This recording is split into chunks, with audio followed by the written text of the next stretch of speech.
Olá, você que está acessando ao Direito Distorcido. Eu sou Michel Cesarino e é um prazer tê-lo aqui comigo neste momento.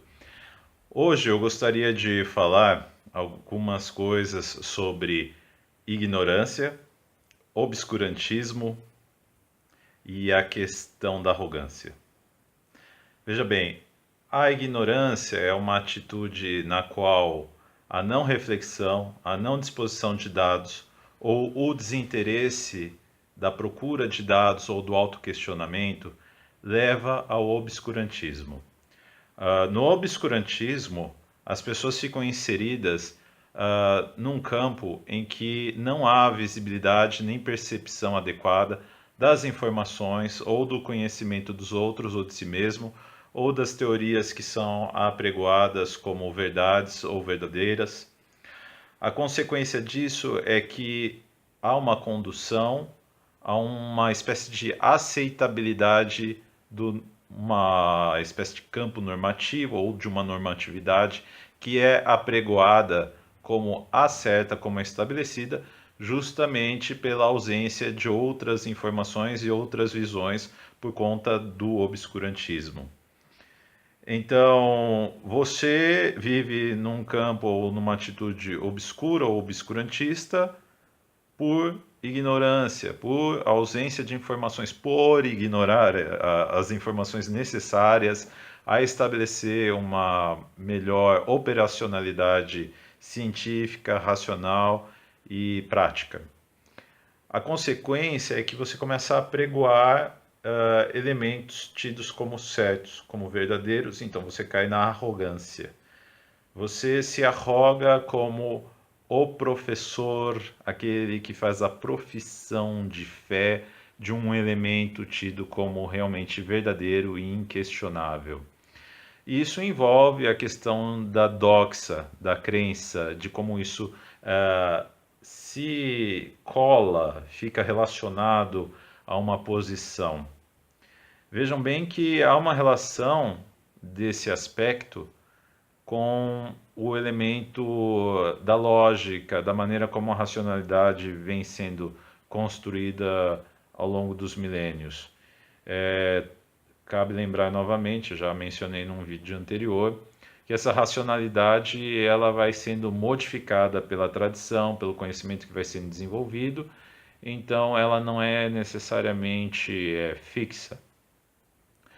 Então, se você pega ali o modus ponens, seria a maneira como as coisas são postas em termos de inferência, em termos de lógica e etc., você tem relacionado a ele o princípio da identidade, o princípio do terceiro excluído e o princípio da não contradição.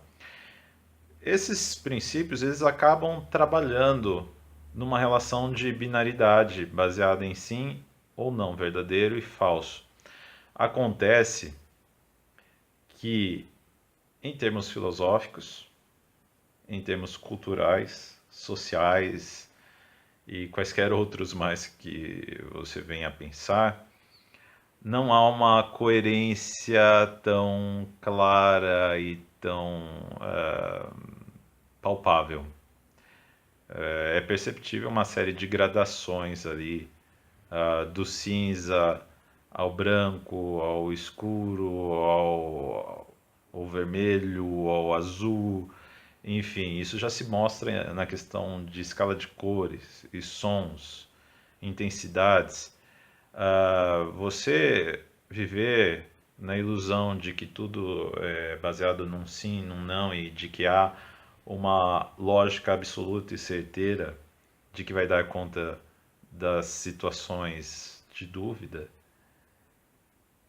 é uma situação de obscurantismo. Você está na ignorância ou, infelizmente, ainda não tem acesso a dados que vão ajudar a operacionalizar a sua maneira de atuar.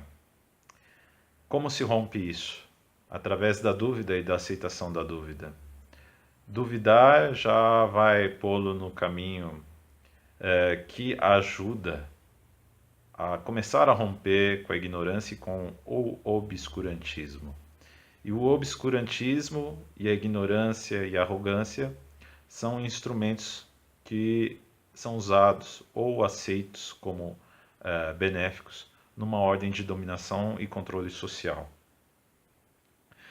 Se eu tenho uma população ignorante que vive no obscurantismo e que é arrogante por defender posições aceitas como as únicas e exclusivamente verdadeiras, essa população é mais facilmente coordenada e orientada no vetor de força que eu, enquanto dominador, desejo que ela seja orientada. O não questionamento permite a inicialidade da força atuante ali no mesmo sentido. Então, é uma questão muito complexa. E veja bem que, necessariamente, as coisas acabam permanecendo no movimento ou desacelerando um pouco ou estancadas se você não se questiona, se as pessoas não se questionam e se tomam tudo aquilo por aceito. A aceitação da binaridade, do binarismo, do sim, do não e de coisas como estabelecidas e cristalizadas em pontos imutáveis e fixos impede o questionamento e o acesso a novas realidades. Sem falar que a questão da dinamicidade da dúvida leva ao exercício da criatividade, à busca de novas soluções e a tão apregoada inovação que é desejada em muitos lugares. E nós precisamos disso, de criatividade. Fica aí a dúvida. Duvide-se, duvide de tudo.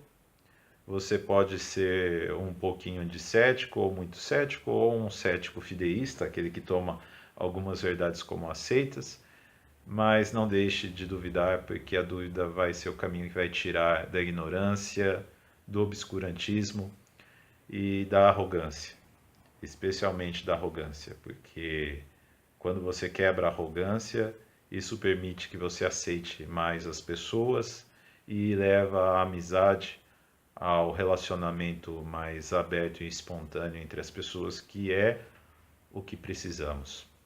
É isso aí, abraços a todos, tenham bons momentos aí com os seus amigos, façam amigos, sejam felizes.